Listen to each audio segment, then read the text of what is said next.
વરસાદની ધમાકેદાર એન્ટ્રી થવા છતાં રાજ્યના ઘણા ભાગોમાં હજુ વરસાદની સ્થિતિ પોષક નથી. બિયારણ વાવી દીધા છે અને ખેડૂત ભાઈઓ ચિંતામાં છે.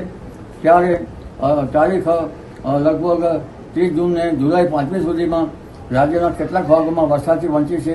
ત્યાં પણ થોડો ઘણો વરસાદ થવાની શક્યતા રહેશે. પશ્ચિમ સૌરાષ્ટ્રમાં સારો વરસાદ થવાની શક્યતા રહેશે. જામનગરના ભાગોમાં ભારે વરસાદ થવાની શક્યતા રહેશે. જૂનાગઢના ભાગોમાં પણ વરસાદ થશે અને ઉત્તર સૌરાષ્ટ્રના ભાગોમાં પણ વરસાદ થવાની શક્યતા રહેશે. ઉપરાંત હમણાં જે મધ્ય ગુજરાતના ભાગોમાં ભારે વરસાદ થવાની શક્યતા રહેશે.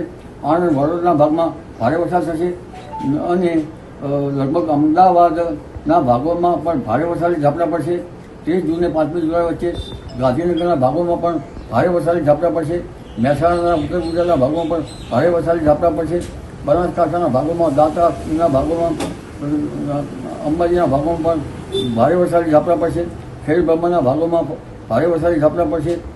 સાબરકાંઠાના ભાગોમાં બરાબર વરસાદ નથી અને ખેડૂત ભાઈઓ ચિંતામાં છે. ત્યાં પણ વરસાદી ઝાપટા પડવાની શક્યતા રહેશે. સાયક્લોનિક સર્ક્યુલેશનો સક્રિય થયા છે ભિન્ન ભિન્ન ભાગમાં, ઉત્તર અરબી સમુદ્રમાં અને દેશના મધ્ય ભાગમાં. પણ તારીખ 6 જુલાઈએ એક બંગાળ ઉપસાગરમાં સિસ્ટમ સક્રિય થાય છે અને જેની સીધી અસર વિશાખાપટ્ટનમમાં થઈને લગભગ ઉત્તર ભારત તરફ જશે. ત્યારે મધ્યપ્રદેશના ભાગોમાં જતાં અને અરબી સમુદ્રનું પણ શાખાનું વહન ઉત્તર ભારતમાં જતાં ત્યાંની અસરોના કારણે વરસાદ લગભગ પૂર્વ ગુજરાતના ભાગોમાં, પંચમહાલ ભાગોમાં વધારે થવાની શક્યતા રહેશે. ઉપરાંત જ્યાં સાબરકાંઠાના ભાગોમાં વરસાદ નથી ત્યાં પણ 5 થી 12માં ત્યાં પણ વરસાદ થવાની શક્યતા રહેશે. પરંતુ આહવાના વલસાડમાં ભારેથી અતિભાર વરસાદ થવાની શક્યતા છે. કેટલાક ભાગમાં મુસળધાર વરસાદ થવાની શક્યતા રહેશે. કેટલીક નદીઓમાં પૂર આવવાની શક્યતા રહેશે. તાપી નદીનું જળસ્તર વધશે, નર્મદાનું જળસ્તર વધશે, સાબરમતી પણ પાણીનો આવરો આવશે. એટલે 5 થી 12માં સારો વરસાદ થવાની શક્યતા રહેશે. અને જુલાઈ માસમાં તો લાલ નીરોની અસરના કારણે સતરાતર સારો વરસાદ થવાની શક્યતા રહેશે.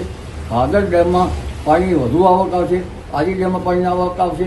મચ્છુ ડેમમાં પણ પાણીની આવક આવશે અને નર્મદા જે બંધ છે એમાં પણ પાણીની આવક આવશે. એટલે ગુજરાતના જળાશયોમાં ઘણી પાણીની આવક આવશે. પણ ઉત્તર ગુજરાતના જે જળાશયો છે એમાં ઘણા જળાશયોમાં અત્યારથી વરસાદના વધામણા કરવા જેવું છે. ત્યાં લગભગ જળાશયો ભરાઈ જવાની શક્યતા રહેશે. ઉત્તર ગુજરાતના, મધ્ય ગુજરાતના જળાશયોમાં પણ પાણીની આવક આવશે. એટલે આ જુલાઈ માસ જે છે એ સચરાચર સારા વરસાદનો રહેશે. જી.